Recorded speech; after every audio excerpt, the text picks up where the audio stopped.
Yahoo! Hello, hello, hello mga masters and mga ka-G! Kamusta ang lahat dyan? Anong balita sa inyo? Maraming salamat ulit sa inyong love and support sa ating one and only G, ating All About G, the Green Iguana Daily Vlogs. At kahit po kayo ay busy po at nagbibigay kayo talaga ng panahon nyo para po sa ah, segment na ito, ng ating premiere sa every 6 o'clock Philippine time sa Pilipinas. Kung saan ka man lupalop ng mundo, good morning, good noon, good afternoon, good evening, at good night po sa inyong lahat. At mag-uumpisa na po tayo ng ating lecture. So, why is breakfast still considered traditionally?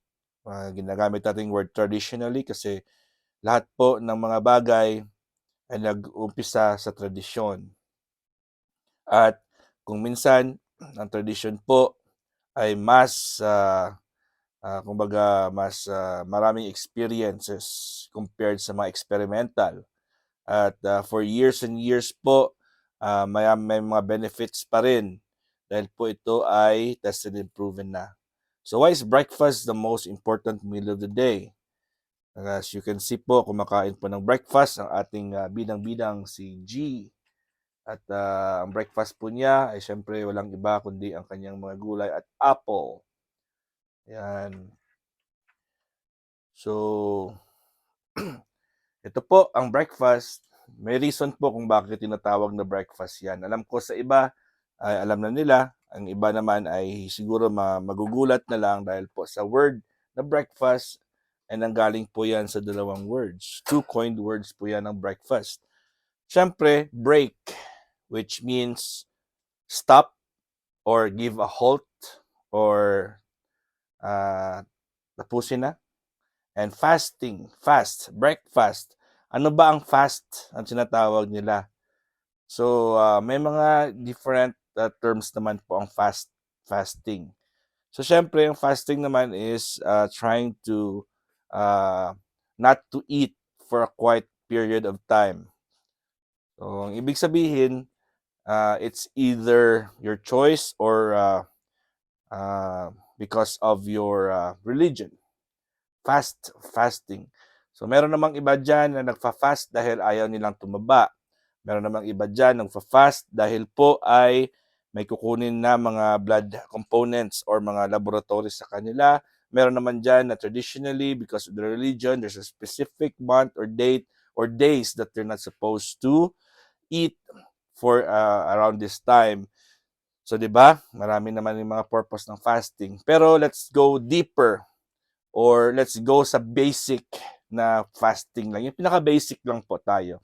Hindi na tayo pupunta sa mga iba't ibang mga meaning ng fasting.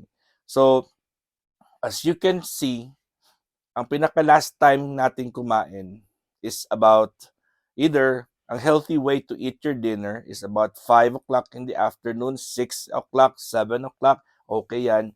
Basta make sure nyo lang po na wag na kayong kumain after 8. After 8 p.m. po, try your best not to eat anything solid na. Prepare yourself na. Pero hindi ka muna hihiga. Hindi ka na muna hihiga pagkatapos mong kumain ng dinner. Huwag mo nang hihiga.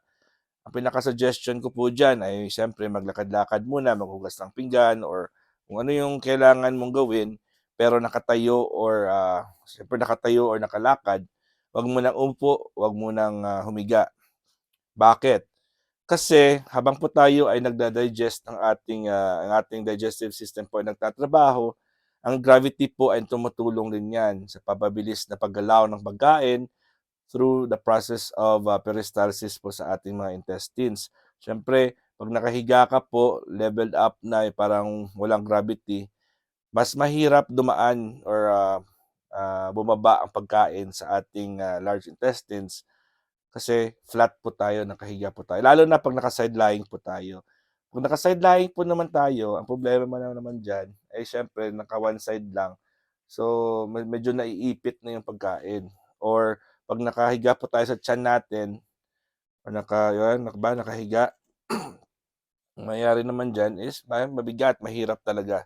mahirap talagang ma-digest yan kasi anong weight natin ay hindi siya makagalaw yung pagkain.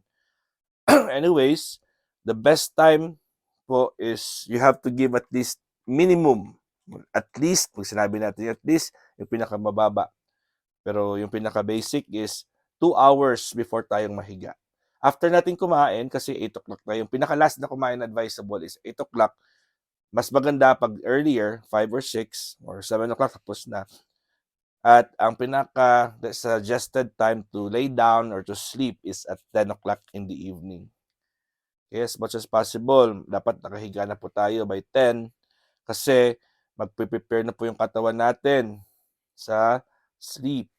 Kasi hindi naman lahat ng tao pag nakahiga na ay matutulog agad. Pwede naman yan, meron pang iba dyan na it takes a while for them to fall asleep. Ang iba dyan, mga 15 minutes. Ang iba nga, 3 hours pa bago makakatulog. Okay, so, importante dyan ay na semi-digested na po yung food at natulungan na po through gravity ang pagkain na gumalaw. Okay, so, sorry, yeah. So, ang pinaka-importante dyan ay pag nakahiga na po tayo, well-relax yung mind natin. Siyempre, mga suggestions po natin, pinaka-importante tandaan nyo, ang ating pineal gland, yung pumuproduce ng melatonin at also very responsible for boosting the immune system, pineal gland nasa loob, part na ng ating brain, nasa loob ng brain natin. Siya naman po ay hindi siya po makakapag-relax at hindi siya po makapag-produce ng melatonin at makapag-command sa ating immune system na mag-repair. At ang ating liver din, ang liver natin is sensitive to light. Sensitibo po yan sa ilaw, yung ating atay. So the best thing to do, pag nakikahiga na po tayo, ay dapat naka-lights off na po. Walang single light.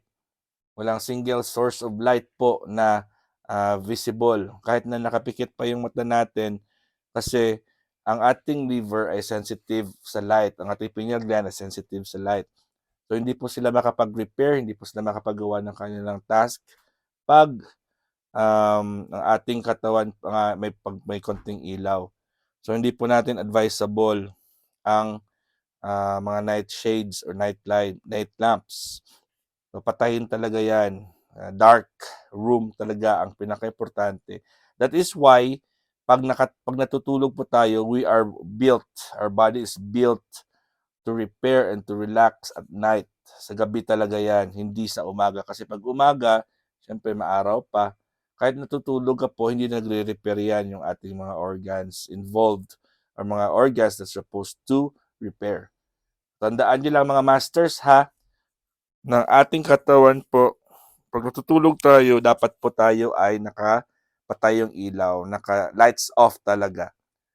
Okay, para makapagpahinga talaga at makapag-produce ng melatonin ng ating pineal gland at ma-boost ang immune system natin at ma-repair ang liver natin. Kasi ang liver po natin, very crucial po yan. Around 2 o'clock to 3 o'clock ng umaga po ay nagre-repair yan at nag-absorb ng mga nutrients.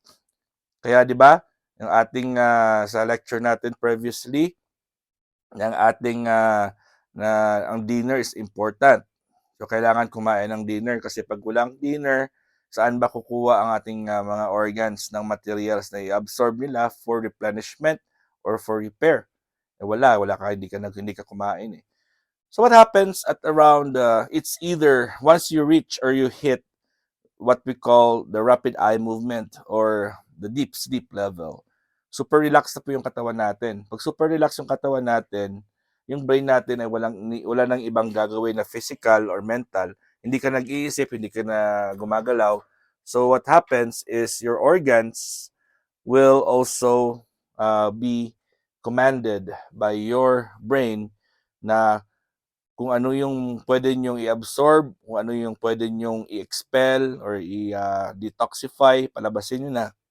At kung anong pwede nyong kainin, pwede nyong i-replace sa mga nawalan yung mga materials na ginamit the whole morning, the whole noon, the whole afternoon.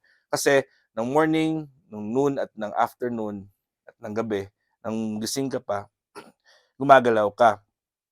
Kahit na simple smile lang po yan at magsalita ka, gumagamit yung muscles mo ng energy. Yung heart mo mismo, pag active ka, gumagamit ng energy. Involuntary naman po yung heart, pero mas needed niya yung energy pag gising ka po. Yung iyong mga kidney, liver, mga bones, mga skin, yung mga iba't ibang mga organs mo, prostate, ovaries, mga ano mo, iba't ibang mga organs natin. Gumagamit po yan ng energy at habang gumagamit ng energy, nagwi-waste ka rin or nag-use ka rin ng different kinds of vitamins, minerals, phytochemicals na ginagamit ng katawan natin yan to make sure that these organs are properly working. Okay? So, lalo na pag kumakain po tayo ng mga acidic or umiinom tayo ng mga acidic foods or drinks. Bakit? Pag acidic kasi yung katawan natin, ang mangyayari dyan ay wala. Maano yan? Yung blood pH natin is maging acidic. So, mga organs po na expected po na magre-receive ng dugo ay magkakasakit kasi acidic. Ang gagawin nila, in order to make sure that the blood goes back to 7.45 or 7.35 to 7.45 pH, yun ang normal natin. Let's say 7.4 na lang para sa gitna. Ay magko-compensate yan sila. Instead na tatanggapin nila yung dugo, sila muna ay magbibigay ng alkaline materials para magtulong-tulong po yan sila. So para ibalik sa 7.4 para safe.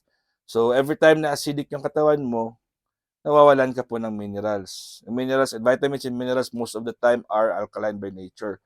So that's the reason why na halimbawa, yung uminom ka ng soft drinks po is super acidic.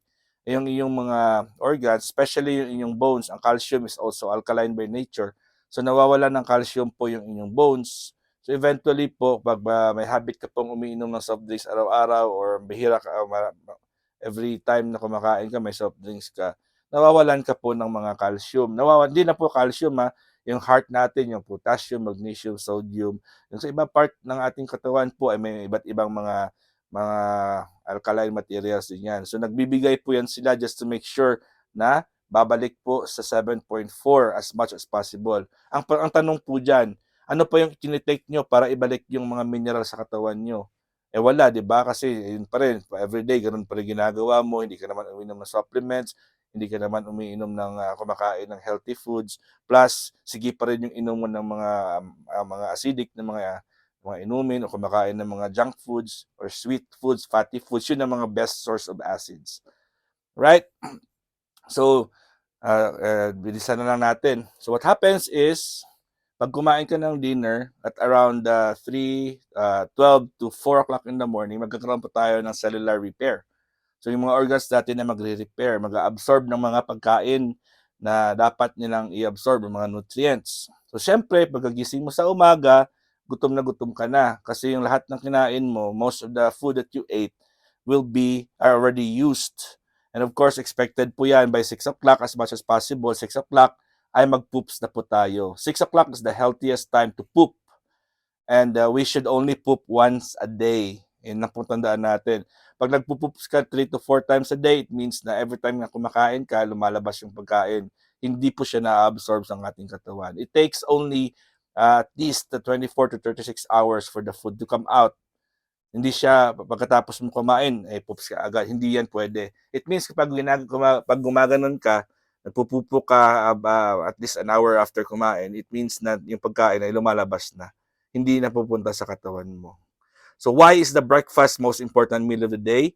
Because we have to break the fasting. The moment you wake up, everything is empty. You're dried up. Tuyong-tuyo yung katawan mo kasi nagamit na yung mga minerals, vitamins, phytochemicals na kinain mo for the evening. Diba? So very important talaga ang breakfast. You have to break the fasting. Hindi naman kailangan na bongga-bongga yung kainin mo sa umaga. All you need to do is just have a complete proportion of your plate. So sa sunod naman yung ating proportion ng plate natin. Hanggang dito lang muna tayo mga masters. I hope you learned today. And of course, this is your Master Worm and the one and only G, the Green Iguana. na natutulog na naman siya or nakikinig lang. Alright mga masters and mga ka-G, God is great! Yahoo!